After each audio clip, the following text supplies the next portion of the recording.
Very good. Thank you, Marshall. Good afternoon, everybody. Welcome to the July 22nd, 2026 CalPADS Q&A. My name is Paul Higgins. I'm a data analyst working at CSIS supporting CalPADS. But for here, we ask for just good questions that we can open up a discussion on and go from there. So let's jump into some announcements. Let's go to the CalPADS calendar. End of year one just passed its first initial deadline on whatever it was, the 17th. And we did very good. We had well over, I think it was 97, 98, maybe even into the closer to the 99 percentile, get at least LEA approved. So that was excellent. Thank you all for your hard work on that. Friday was not as stressful as I thought it would be, and I'm grateful for that. You all did a great job sliding in on end of year one. We are in the amendment window, so if you do need to make changes, you can do that now. Go ahead and don't just decertify into nothing. Keep your certification where it's at until you have a revision you want to work with. Keep checking those revised uncertified jobs, making sure of what you're seeing. Once you have a good one, then you decertify, certify that revision. Never just decertify into nothing. Decertify, immediately recertify a new revision. Okay. So with end of year one, we are going to be coming up on July 31st as the final deadline. So that's what, 10 days away, 9 days away. And it's going to be important that everything is SELPA approved by then. So if you look at your EOY1 and it is not SELPA approved, yeah, go ahead and drop your SELPA a line and say, hey, don't forget about us. We got about 9 days left. Make sure you're on them just like they're on you. The next thing you need to be aware of is end of year two. That is coming up. It does not have an amendment window. The deadline is the 17th of August, and we recommend that you are error-free 2 weeks before that on August 3rd. That August 3rd deadline, if you're error-free by then, that gives you plenty of time to make sure that the reports are good, get your LEA approved, and that you can just move forward without any drama in that last week. So just please keep working hard.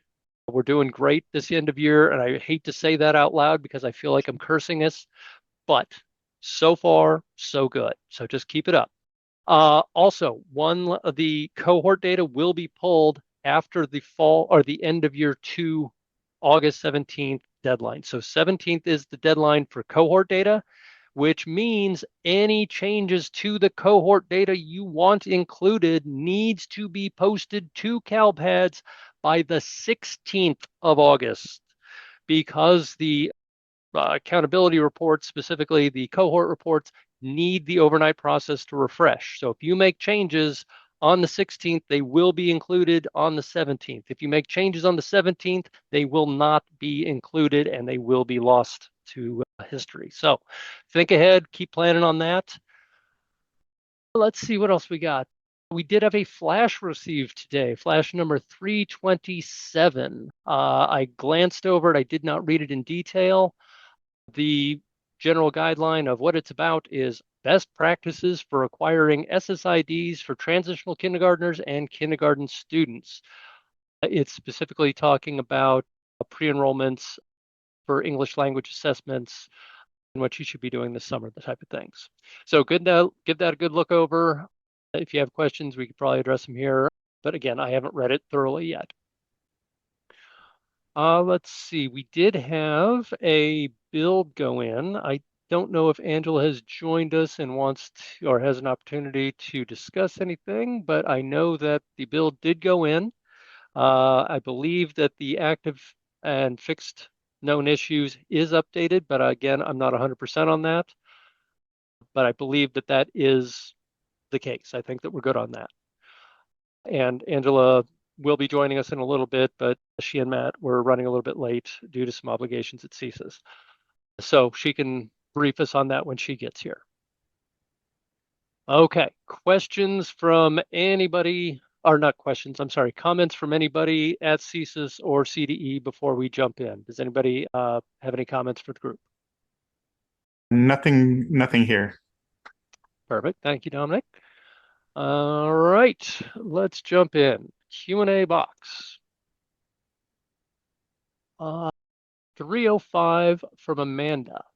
Q1, is there any documented instructions or video on how to add a CTE completer who took the capstone in a prior year?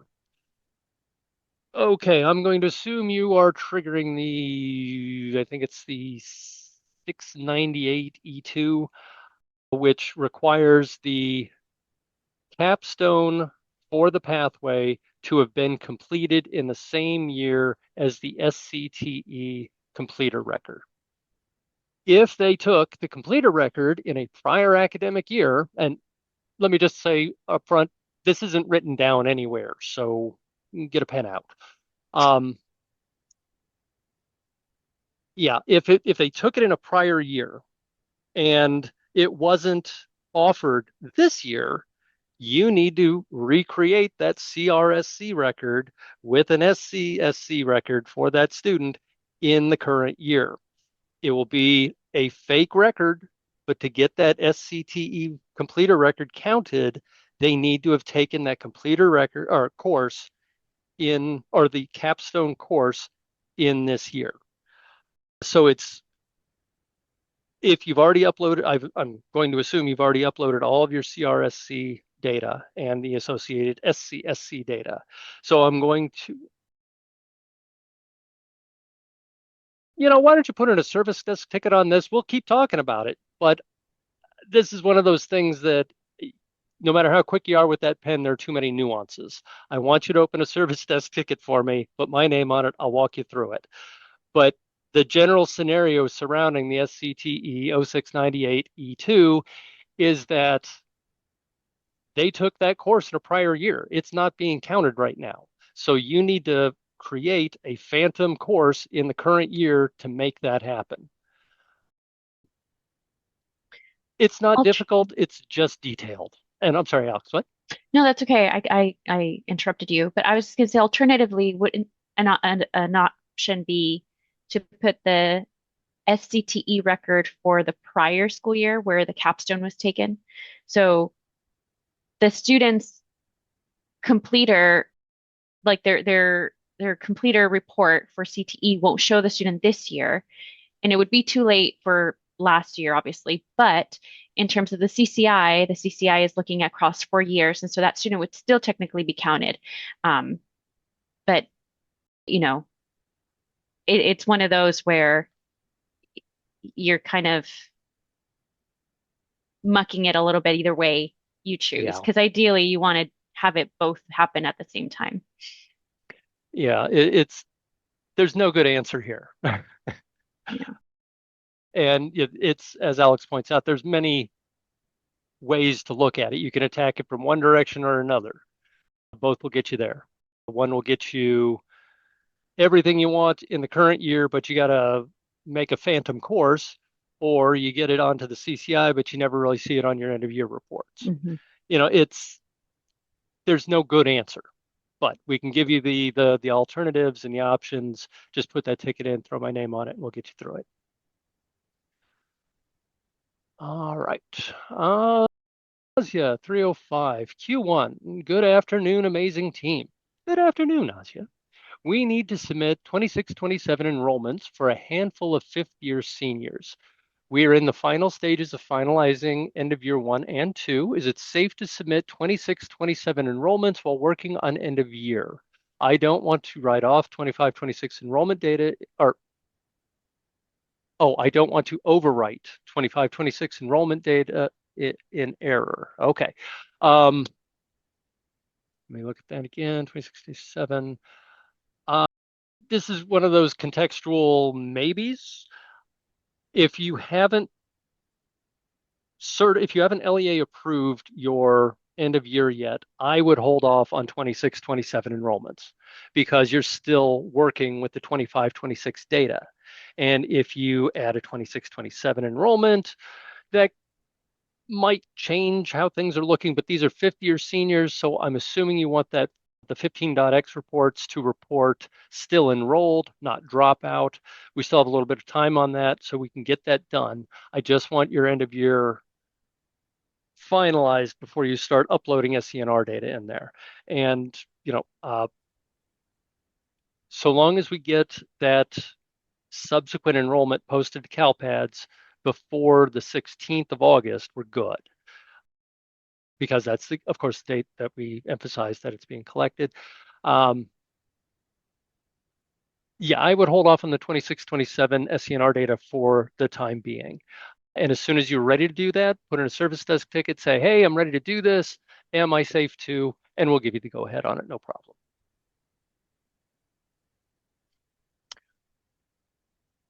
Susan, 305, Q1. Could you please advise on how to report the end of year SENR for a 12th grade student who completed their graduation requirements on July 8th, 2026? I need to know the correct exit code for the June 30th submission, as well as the proper procedure to record the July 8th graduation. And Alex has taken us to CalPADS Flash 303, where it does discuss this. And right there for summer graduates, but it's going to discuss, it's using prior year dates, obviously, but it just apply it to the current year. And it's going to tell you to exit it as an E156, continuing coming around. Then on that 1-day enrollment on the 8th of July, you create the 1-day enrollment exiting as E230 100 or 102, whichever is appropriate, using the enrollment date as the exit date. And then you, of course, populate all of the graduate completer attributes. It's just like everything else, just a 1-day enrollment on July 8th. The 25-26 enrollment should have been exited as E156 as they were in grade 12, and that is the reserved. We expect to see them again next year coding. And then the 1-day enrollment brings them in, and they will fall into the graduate window because that is prior to the 8/15 cutoff. I hope that answered those questions. All right, Melissa, 305, Q1, regarding issue 1265, end of year 1627, 1628 SPED completer counts, missing students. In a previous Q&A session, Angela mentioned that once this issue is resolved, we would need to decertify and recertify our data. I certified my end of year 1 data before the issue was fixed, but my uncertified and certified reports are currently identical. Do I still need to decertify and recertify? Thank you for including that you already looked and compared the two, and they're the same. From my perspective, if they're the same, you don't need to. But there have been instances in the past where CDE has said, hey, a bug existed on this date. If you certified between this date and this date, we would like it if you would decertify and recertify. I don't believe that this is the case with the 1627, 1628 reports. And so long as they match and you're happy with them and they say what they're supposed to say, stick with it. But if CDE discovers, at the 11th hour, oh my God, we need everyone to recertify, it would be all hands on deck again, and we would of course try and communicate that as quickly as possible. But I don't see that as happening.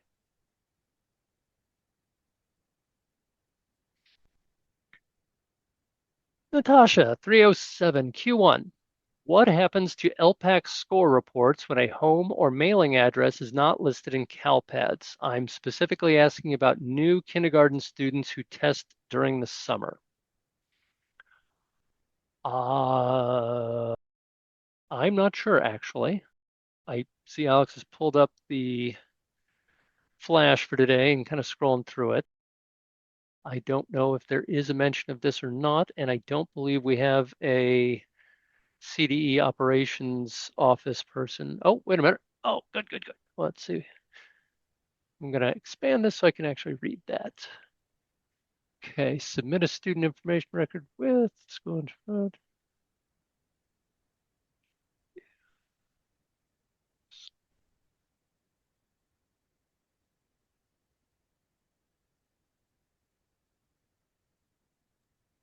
I don't think it says anything about what happens if you don't have it.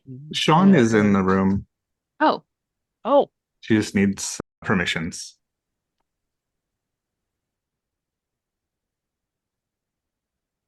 Well, I'm going to wait for Marshall on that one then. Sean, you do have your permissions now.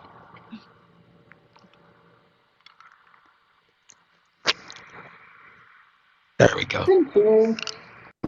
Appreciate it, Marshall. Thanks, Don, too. So if it's not reported there, it gets sent to the school site, because that's the default. And Alex, I think you're driving, right? Mm-hmm. It's on the Tom's website. You go to the Tom's one, and then in that search bar, if you just type in score reports, no address. Up here.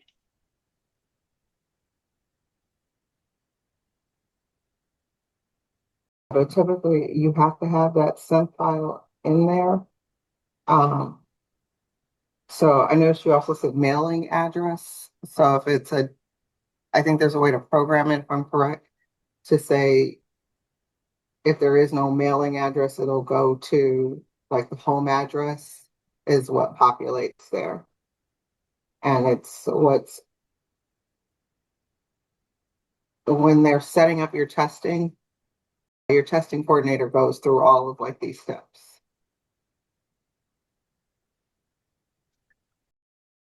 Angela Mata also chimed in with a comment that says this may be an issue with the SIS since summer dates fall outside of the school year calendar dates.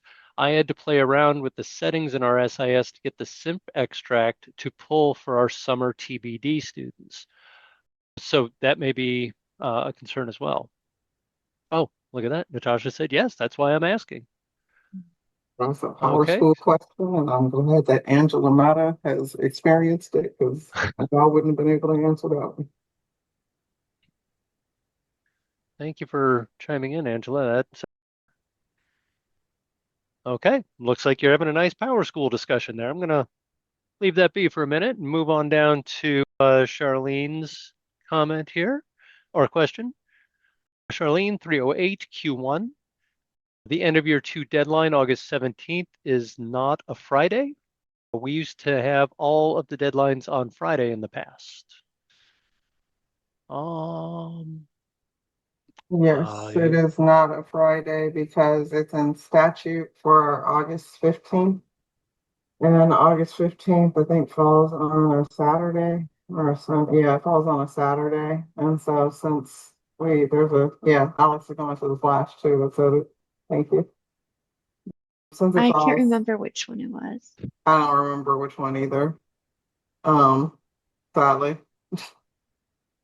Since August 15th is a statutory requirement date. And so since August 15th though falls on a Saturday, we have to default to that Monday, which is August 17th.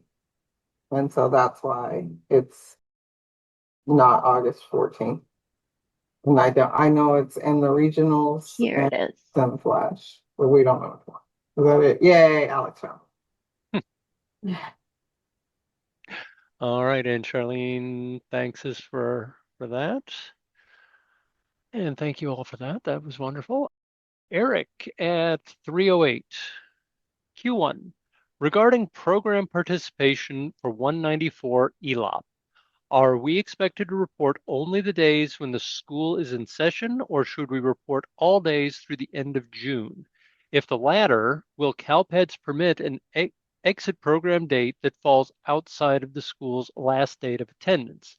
Additionally, it is quite challenging for LEAs, my district included, to wait until the final day of June to compile the total student attendance days, especially with our SELPA requesting our LEA approval data by July 1st.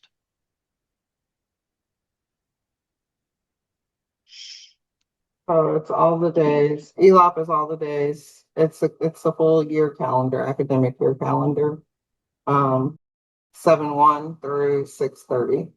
And it is the days, there you go, Alex. It is the days that the student was enrolled that you are, or is it, wait, what's the correct term? Is it registered? Oh, I think, yeah. yeah, signed registration form. Yeah. Yeah, so that they're enrolled and you have a signed registration form for regarding years. Oh, that's not the question. Okay. But I would, in response to the second part where he's asking about, will CalPADS allow exit program dates that fall outside of the school's calendar year or that don't overlap the enrollment? The LEAP file doesn't have start or end dates.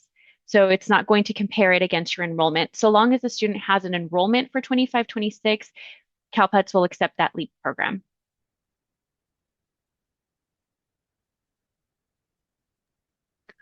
All right, thank you very much for that.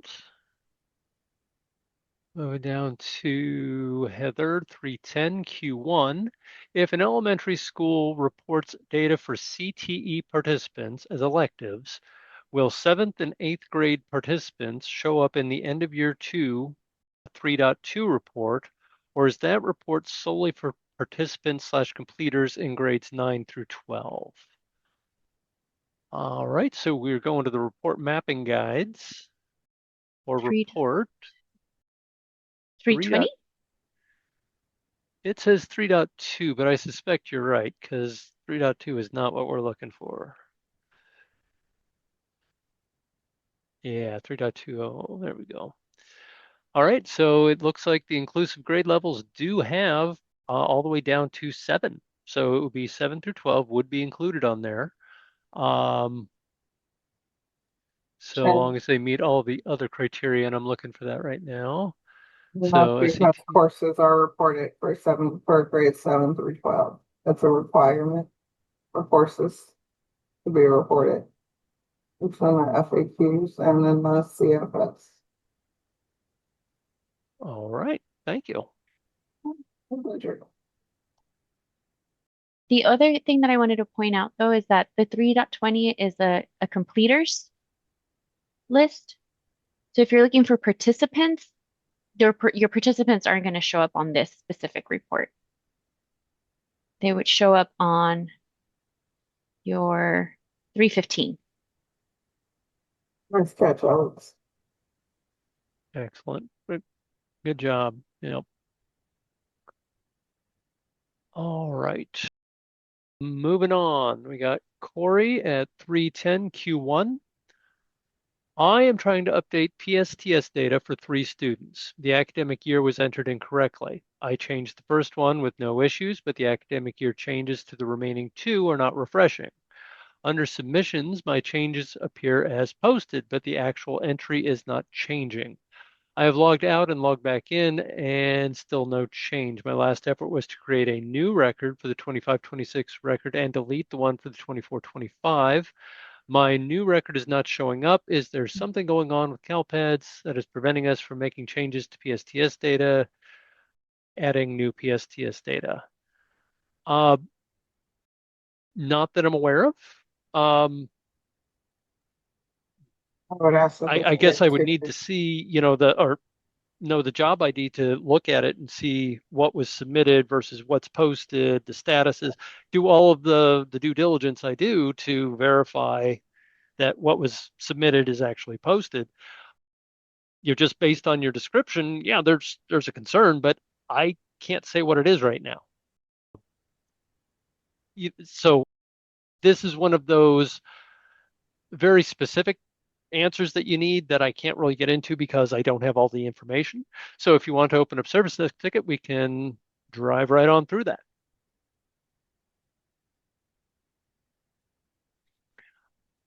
All right, Rigoberto 312 Q1. On the ERD report, is there a cutoff for the potential dropout flag for the end of the school year? We noticed that the student who exited 5/27/26 with a T160 but no subsequent enrollment was not flagged for the ERD report and want to confirm that this is expected behavior for the end of year transfers. If you open up that ERD report, you're going to see date ranges right there. And those are all of the from and through dates that you're dealing with here. So a T160 dated May 27th of this year isn't going to be a lost transfer for a year at least. It won't be, it'll be not this fall one, but the second fall one, right? Or it's going to be a while before that T160 gets converted to an ERD at this point, a lost transfer. But you can see, let me see here. So yeah, there we go, 26, 27. So the calendar, fall one, exits from 8/16 through 10/1/26. So 8/16 through 10/1/26. And then drop dates. So I'm not doing a very good job of explaining this report verbally, and I apologize for that because it is one of those oddball things that you just have to look at those dates, understand what you're looking for, and place your student's exit date in that window. So what you're looking for here in what you're describing is a T160 dated 5/26.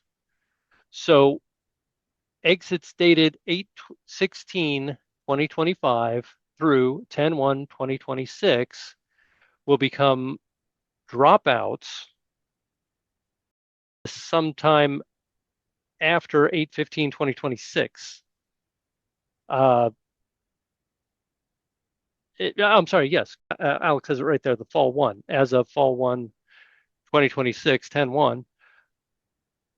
God bless it. No, that's not right. I am playing hell with this. I apologize. Yeah, because I think you were, if I remember this report correctly, I think that CalPADS is giving a leeway up until census day. You can have a subsequent enrollment and not be counted as a dropout, right? So, and I guess Rigoberto, you would have to tell us if you were looking at the 26-27 year on your ERD report, or if you were expecting them to show up on your 25-26. Oh, okay, 26-27, and they're not showing up. Yeah, then I guess maybe a ticket so that we can just double check that our understanding of the report is pulling in correctly. Or my lack of understanding of the report. Thank you, Rigoberto, for the question. I apologize for my stumbling response. Rochelle, 313, Q1. When you assign an ethnicity of 2 or more races for ethnicities that are missing, do you pull that missing ethnicity field from the LEA's demographic record or their current LEA's demographic record? We have students who moved LEAs mid-year, and even if we have an ethnicity for them, if their new LEA does not, their SENR, CENR ethnicity record shows a blank, even though 8.1 does show it.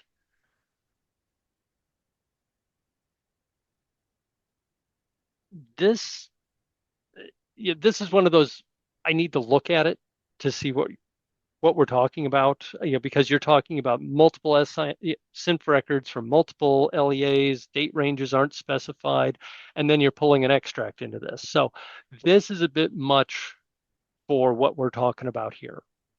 If you open up a service desk ticket, paste what you have in there, add some additional information, the SSID that we're talking about, so we can actually look at the information in there. We can get very granular in the response back to you.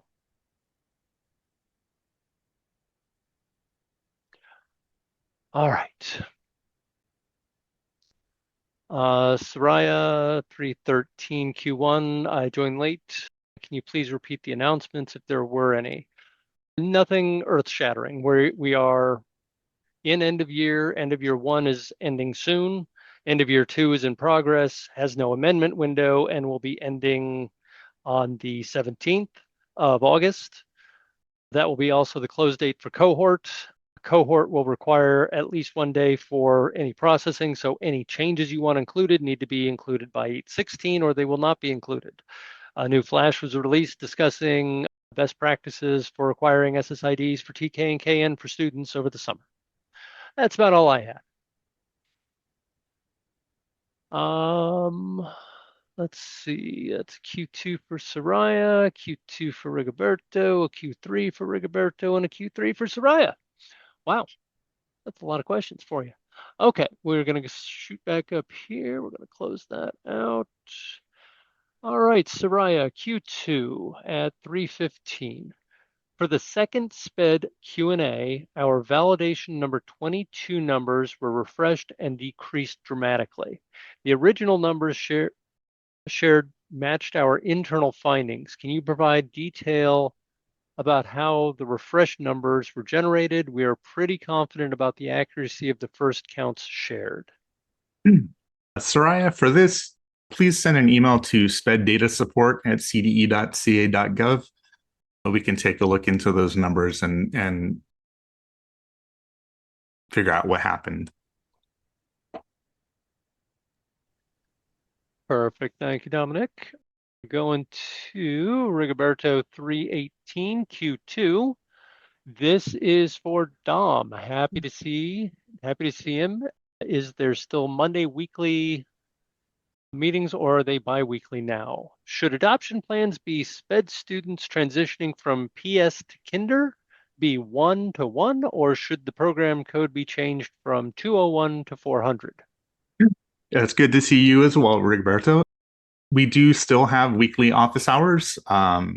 Next Monday is going to be the last weekly edition before we do move to bi-weekly for the interim between end of year and fall one. For adopting plans, there is actually an FAQ on this, but it does not have to match 1-to-1.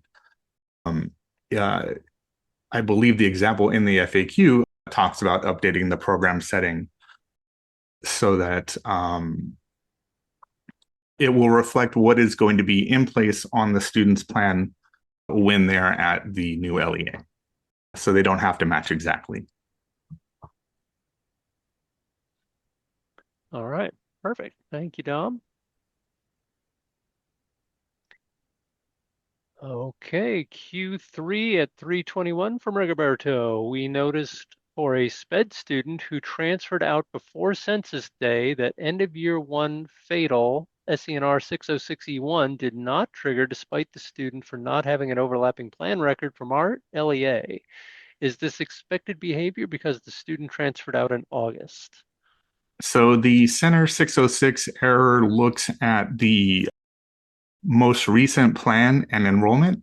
So if there is a subsequent enrollment to yours and a subsequent plan posted by that LEA, it will kind of skip over a plan and an enrollment that never had a plan adopted for it. We were actually just discussing this in the CALPADS SpEd work group, and there may be adjustments to this validation to look at every plan, but right now the validation just looks at the most recent enrollment and plan. Once again, perfect, and thank you. Okay, Soraya 323 Q3. We have a student returning for transition services after graduating with the Alternative Pathways Diploma. Does CalPAD still expect/require their full student profile to be updated, SIMP, stash, SPRIG, etc.? Yes, if they are coming back and get re-enrolled, absolutely. Dom, can you speak to students returning for transitional services after graduating, even with an alternative? I'm not sure I fully understand who is eligible or qualified to return for transitional services and who is not. Absolutely. Generally, only a standard high school diploma would render a student no longer eligible for services. If they achieve the alternate pathway or a certificate of completion, they are able to return for those transition services. Okay. Alrighty. Thank you for that. Okay, moving on to Rochelle 334 Q2. When you assign an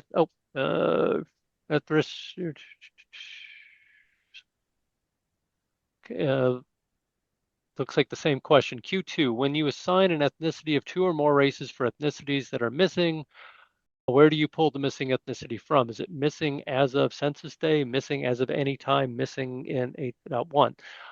Context matters.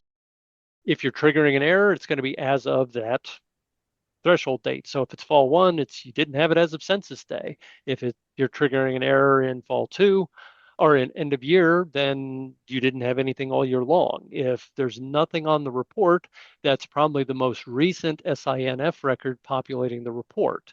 So it's going to be the most recent SINF record, which, so long as you have an open enrollment, technically you can amend or remove. If another LEA has uploaded a SINF record with erroneous race, ethnicity data, whatever it is in that SINF record, and it overlaps your enrollment data and it is affecting you, you can edit that SINF record. Just FYI. All right. Karen 335 Q1. If a student transfers mid-CTE, does the school report both parts or just the one that they took with the current school and the other goes on their transcript? So I didn't fully understand this question. I'm gonna reread it to what I think they're trying to say, and if someone else sees differently, feel free to jump in. So the student is in a CTE program and they have 2 courses. And if they completed one course with them, but didn't complete the second course, do they report the first course to CalPAD? And the answer would be yes, because that's the course, that's the CRSE/C and the SCSE/C, that those 4 files you're able to send up. I don't know what you mean about the second course, because like if they just stopped, if they didn't take a course, then they didn't take a course with you. If they left like mid-semester, you would report, depending on when they left, if it was, this is where Paul goes to, it depends on when it was and the dates. So if it was before census day, then no, you wouldn't report that information for fall 2. Therefore, you wouldn't report it for end of year. But if it was after census day, then yes, you would report it. So yeah, the second part of the question is a little tricky just because I'm not fully sure what you mean, Karina. But if the first part of the question that I answered with the yes helps you, I hope that's good. All right. Thank you, Sean. That's kind of where I was going with it, but I was also rereading it because I wasn't sure too. So you took it in the direction I thought that I was going to go in as well. So we're right there. All right. Asia 336 Q2. If a student's exit code has changed after end of year 1 certification, but in time for end of year 2 certification, would the new exit code be reflected on the end of year 2 completer reports and in the cohort data?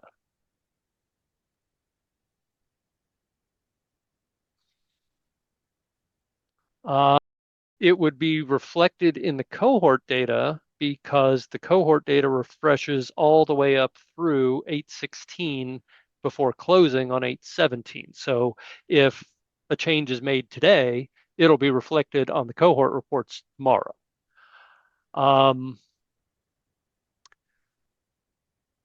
With regard to end of year 1 and 2 having different exit codes for the same student, that becomes kind of dicey on the data quality issues.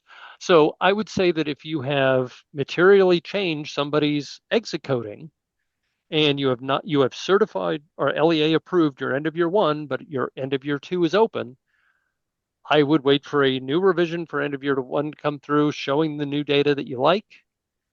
Decertify, recertify that immediately, make sure everything's taken care of, and then certify or LEA approve your end of year 2 using the same completer data. So everything matches is what you want. You don't want one set of end of year reports showing one thing for the student and one end of year reports showing another, and the cohort someplace in between. You want to. I like that the guidance from CDE has been try and get the same revision certified. Don't go piecemeal here, there, and everywhere, because it does allow for data discrepancies to creep in and make questionable things happen later on. If you have certified the same student in two different statuses for the same data collection, that's just odd, right? So you just want to make it all match as best you can. And since it's all within our power still and nothing weird has to happen, I would recommend that. I would recommend getting a new end of year revision showing the data you like, decertifying, recertifying, certifying a revision of end of year 2 that shows that exact same data. Absolutely agree, Paul. And so, because there's the flash, it's old, Alex. Paula wrote it on exiting students, and I think it was like E155 or 156. What's that one that says like it's continuing basically? Or like that fifth year senior who graduate by August, who complete or graduate. Yeah, there you go. That one there. So I don't know who the question was for. Teresa. Yes, so Teresa, I would still go ahead and follow this guidance.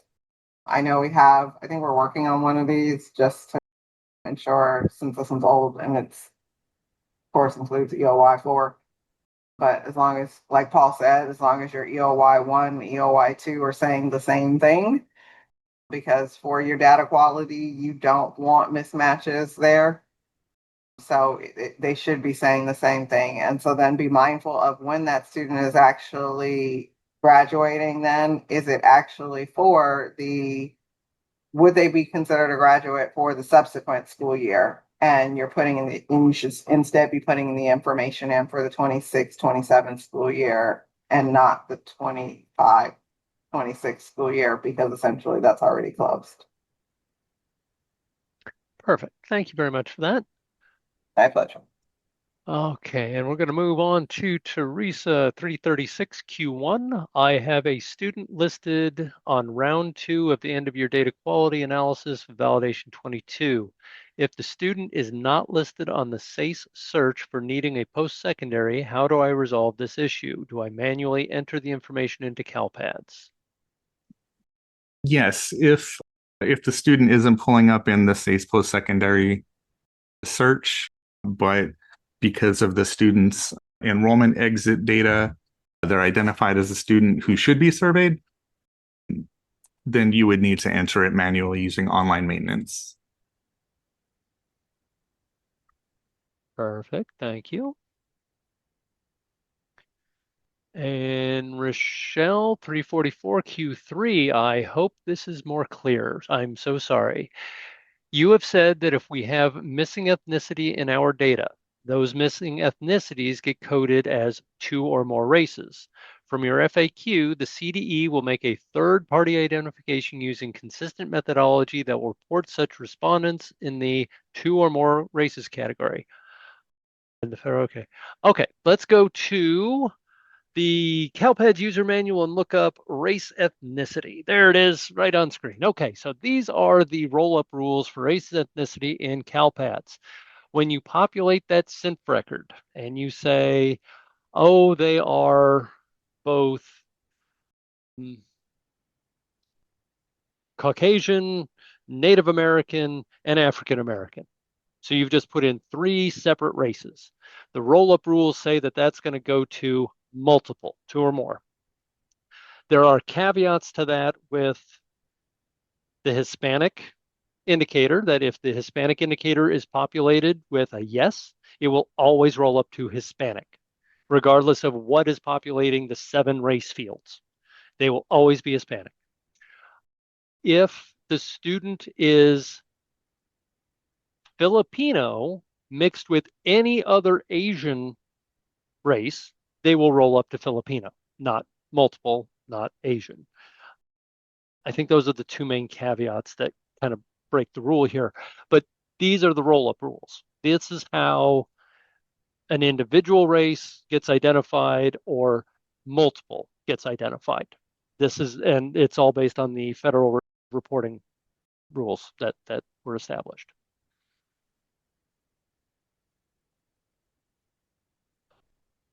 Also, Okay. just to let Alex know, Alex, you were looking for this in the regular Q&A and not the Q&A. Oh, that's so bad.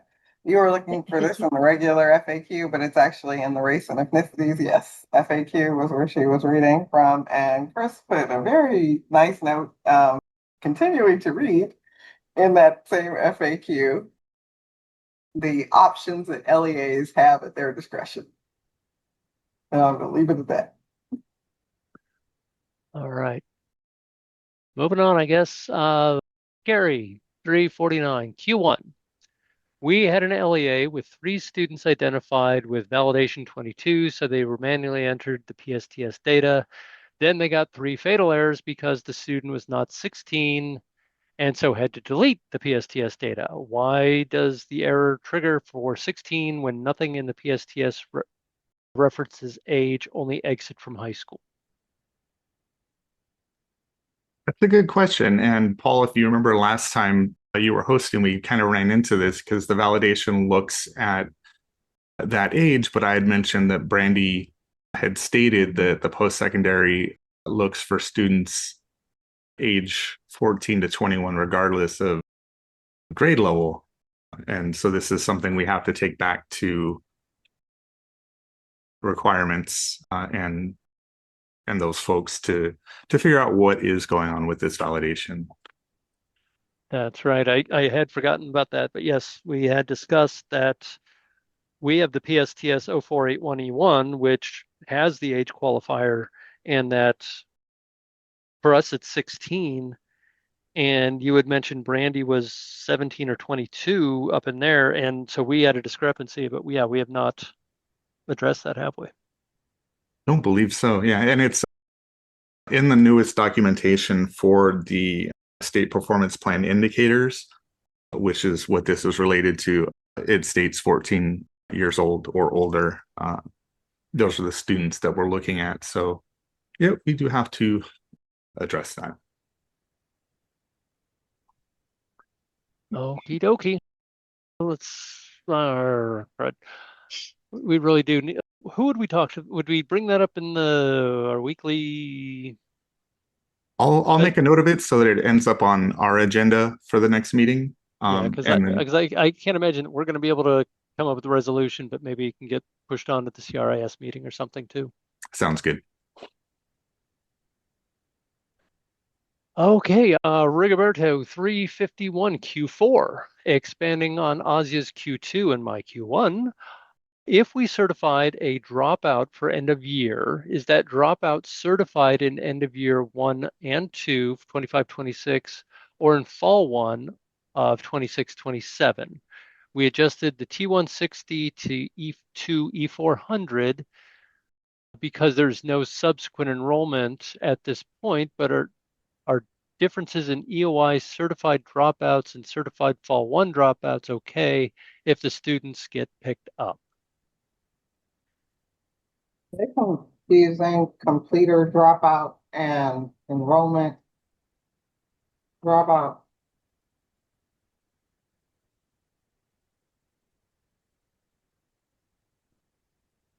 So for end of year, we have graduates and completers, but we don't certify dropout counts.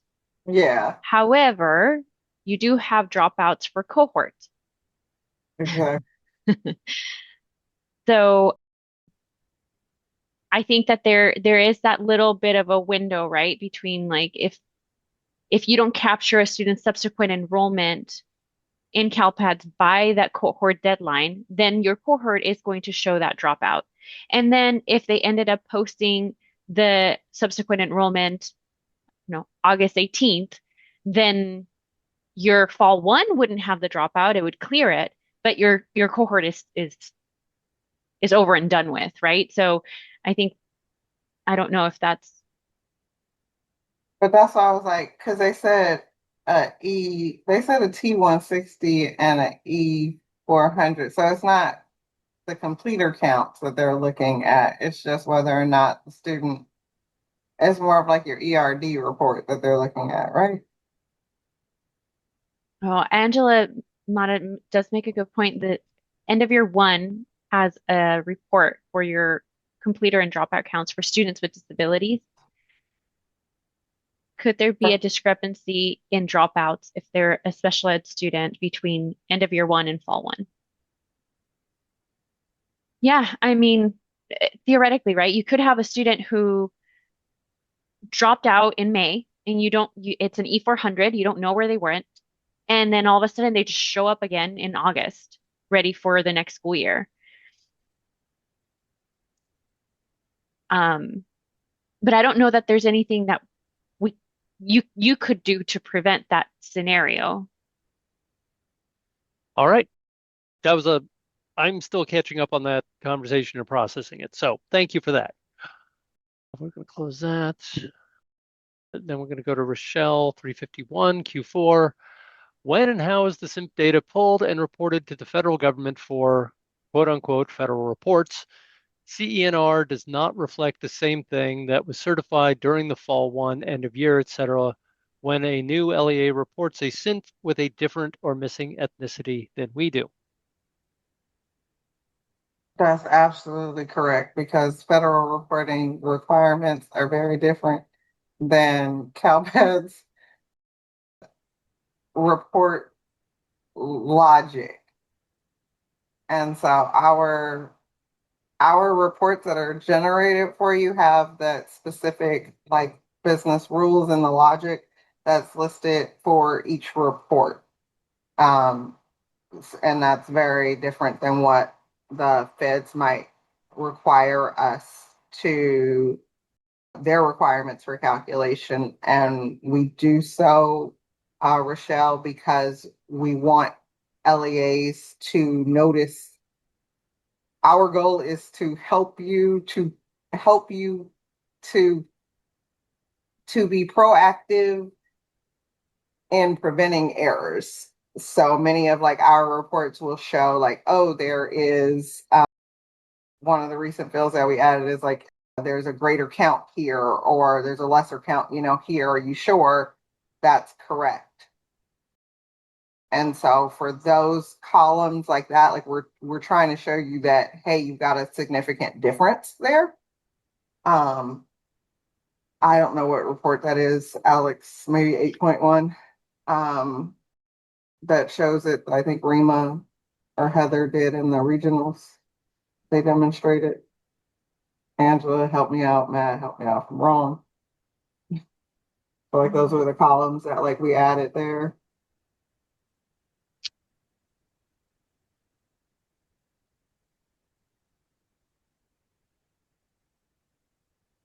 And then I'm sorry. So yeah, so those are very different calculations. And then also CalPADS is the submission of data. CalPADS does not report out to the feds. That would be our dashboard and data quest. And so that is our AMAR division. And so for questions regarding what is reported for feds, I would recommend that you're either going to consult with your LEA dashboard coordinator, or you place a email to either dashboard or data quest for what's reported to the feds and those like specific nuances, because we don't have that information. That's out of our scope for CalPADS for the collection of data. I dropped a document into the chat. It's for DISPRO and SIGDIS calculation, but it also has a small section on federal ethnicity and how it's determined. I don't know if it will answer the question entirely, but it might be useful. Thank you, Dominic. Appreciate that. And Sean, it looks like Ethan at 3:58 has a related Q1 that it sounds like you pretty much just addressed. And it reads, what is the source of the data when CalPADS reports student race ethnicity to the feds for federal reports? Is it something LEAs can review and certify like the like fall 1, 8.1, or is it a live pull from ODS on certain data? I know it's the certified reports, it's not your live data. That's why you have to be able to certify which certification it actually is, though. I can't tell you because again, we don't do that reporting out. And so that would be a dashboard question. And hi, Dominic Stock. Man, he's been so good for so long. Oh, I was just thought you gonna shot, and he was like, "Yay!" I was just gonna add something for federal reporting for special education data, I do believe that does come from Fall One, but I'm not 100% sure on that. All right, that's fair. All right. Chris at 3:59, Q1 is the LEAP file full replacement. The LEAP file does use replacement processing, yes. And what are the operational keys of reporting LEA, academic year, LEA education program code? So it is full replacement based on those operational keys. All right, we are rolling just past the hour. We're at 4:01, so I apologize that I stole a full minute from you here. We're going to call it a day. I appreciate you being here today. I appreciate the Q&A. Very, always informative. I'm going to be processing some of the answers here for a while. If you have anything you need addressed immediately, please put in a service desk ticket. We'll get back to you as quickly as we can. Otherwise, we'll see you back here next week, same time, same place. You have a great week.